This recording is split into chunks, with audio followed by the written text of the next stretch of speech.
I would say cancel it and all bets are off and let hell break out.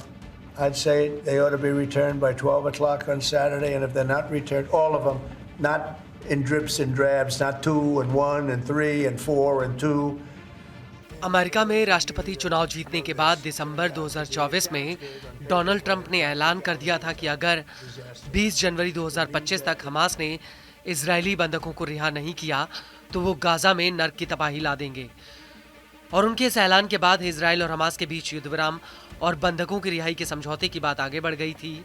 मिस्र और Qatar की मध्यस्थता में दोनों पक्ष इस समझौते पर राजी हो गए थे। वहीं ट्रंप ने भी धीरे धीरे बंधकों की रिहाई को हरी झंडी दे दी थी और उस वक्त माना गया था कि ट्रंप के दबाव में नेतन्याहू ने ये डील की है, क्योंकि इजरायल को एक इजरायली बंधक के बदले 100 फिलिस्तीनियों को रिहा करना पड़ रहा था। यहाँ तक कि गाजा में हमास के समूल नाश की बात भी हवा हवाई हो गई थी।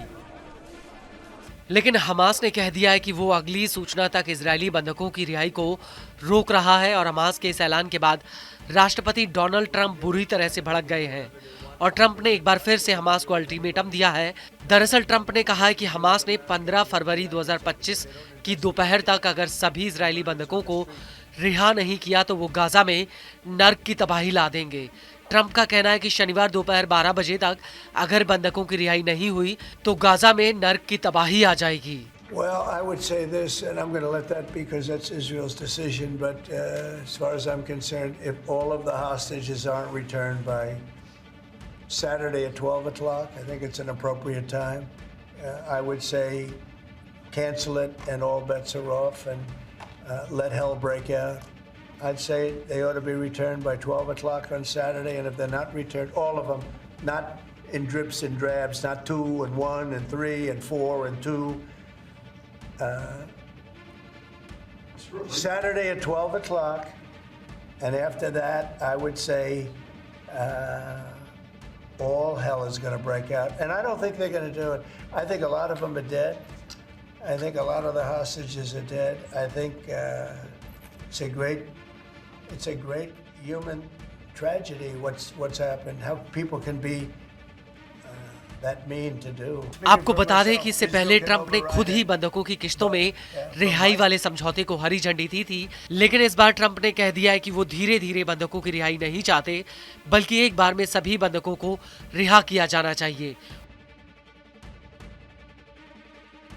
और अब ट्रंप ने बंधकों की रिहाई रोके जाने को लेकर कहा है कि हमास का ये फैसला भयावह है। ट्रंप का कहना है कि मैं इजराइल को इस बात की छूट दे रहा हूं कि वो युद्ध विराम समझौते पर आखिरकार क्या फैसला करेगा।